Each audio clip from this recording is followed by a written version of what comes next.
Hello बच्चों। तो question में दे रखा है कि let x y z is greater than one and A is equal to a matrix दे रखा है one log x z log base y x two log base y z log base z x log z y and three.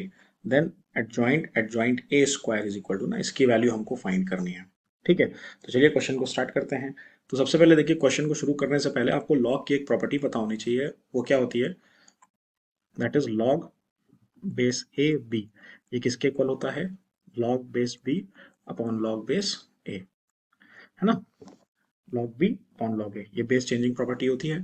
ठीक है, ये आपको पता होना चाहिए। चलिए क्वेश्चन को शुरू करते हैं। तो इसमें देखिए, जो लॉग लॉग एक्स है, लॉग एक्स को हमने टी वन मान लिया, लॉग वाई को टी टू लेट कर लिया और लॉग जेड को टी थ्री लेट कर लिया। ठीक है, अब मैट्रिक्स को हम लिख लेते हैं टी वन टी टू और टी थ्री के फॉर्म में। तो मैट्रिक्स ए हमारी क्या हो जाएगी? देखिए वन है, और लॉग वाई जो लिखा है लॉग बेस एक्स वाई, तो इसको आप क्या लिख सकते हो? Log Y upon log X. तो ये क्या हो जाएगा? Log Y upon log X क्या हो जाएगा? T two upon T one. ठीक है, उसके बाद लॉग बेस एक्स जेड लिखा है, तो यहाँ पे क्या हो जाएगा? Log Z upon log x हो जाएगा, तो इसका मतलब है यहाँ पे T three upon T one हो जाएगा। फिर लॉग बेस वाई एक्स लिखा है, तो log X upon log Y हो जाएगा, तो यहाँ से हो जाएगा T one upon T two. उसके बाद ये टू एज इट इज रहेगा, और लॉग बेस वाई जेड, तो ये क्या हो जाएगा? T three upon T two हो जाएगा। ठीक है, उसके बाद देखिए, जो लॉग बेस जेड एक्स लिखा है, तो ये क्या हो जाएगा? T one upon t three हो जाएगा। ठीक है, फिर लॉग बेस जेड वाई, ये हो जाएगा T two upon t three, फिर ये बचेगा थ्री। ठीक है, तो ये देखिए आपकी मैट्रिक्स बन गई टी के फॉर्म में। अब हम क्या करेंगे? अब हम ये मॉड ए निकाल लेंगे, है ना। तो उसके लिए देखिए क्या करना पड़ेगा। सबसे पहले हमने निकाला तो वन,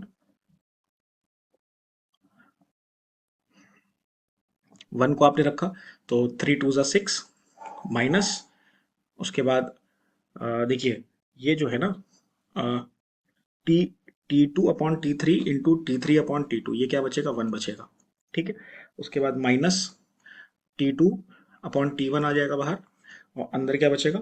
देखिए three times T one upon T two minus t one upon T two. ठीक है, फिर प्लस, देखिए T three by T one बाहर आ जाएगा, और अंदर क्या बचेगा? T one by T three minus two T one by T three. ठीक है, अब ब्रैकेट्स को सॉल्व कर लेते हैं, तो देखिए यहाँ से जो मॉड ए है वो क्या आ जाएगा? फाइव माइनस, देखिए three T one upon T two है और T one upon T two है, तो क्या बचेगा? T two by T one into two times T one by T two, है ना। Two times T one by T two, ये बचेगा यहाँ पे। उसके बाद minus T three by T one और इंटू माइनस का T one by T three बचेगा। ठीक है, तो अब देखिए यहाँ से क्या होगा? ये कैंसिल आउट हो जाएगा, ये भी कैंसिल आउट हो जाएगा, और ये क्या बचेगा यहाँ से? Five minus two minus one. तो जो मॉड ए की वैल्यू आ जाएगी वो क्या आ जाएगी? वो आ जाएगी टू। ठीक है, लेकिन हमको निकालना क्या है? एडजॉइंट ए स्क्वायर निकालना है। ठीक है, तो देखिए एडजॉइंट का फॉर्मूला, जैसे कि आपको पता है क्या होता है।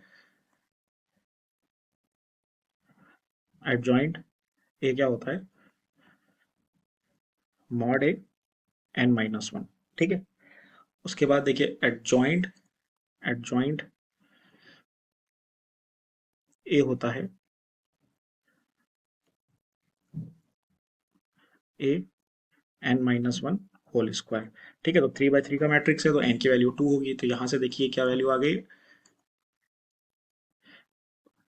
टू, इस, है ना। और यहाँ पे देखिए क्या होगा? ये थ्री माइनस वन टू होगा, तो टू का स्क्वायर, और फिर बाहर भी स्क्वायर होगा। ठीक है, अब आपको निकालनी किसकी है? ए स्क्वायर की वैल्यू निकालनी है, तो इसका मतलब है ए स्क्वायर स्क्वायर और स्क्वायर ये बचा। और ए की वैल्यू आपने क्या निकाली थी? ए की वैल्यू 2 निकाली थी, तो 2 रेस्ट टू द पावर 8 ये आंसर आ जाएगा इसका। तो इसका मतलब है बी ऑप्शन आपका करेक्ट है। तो 2 raised to the power is the correct answer and B option is your correct option.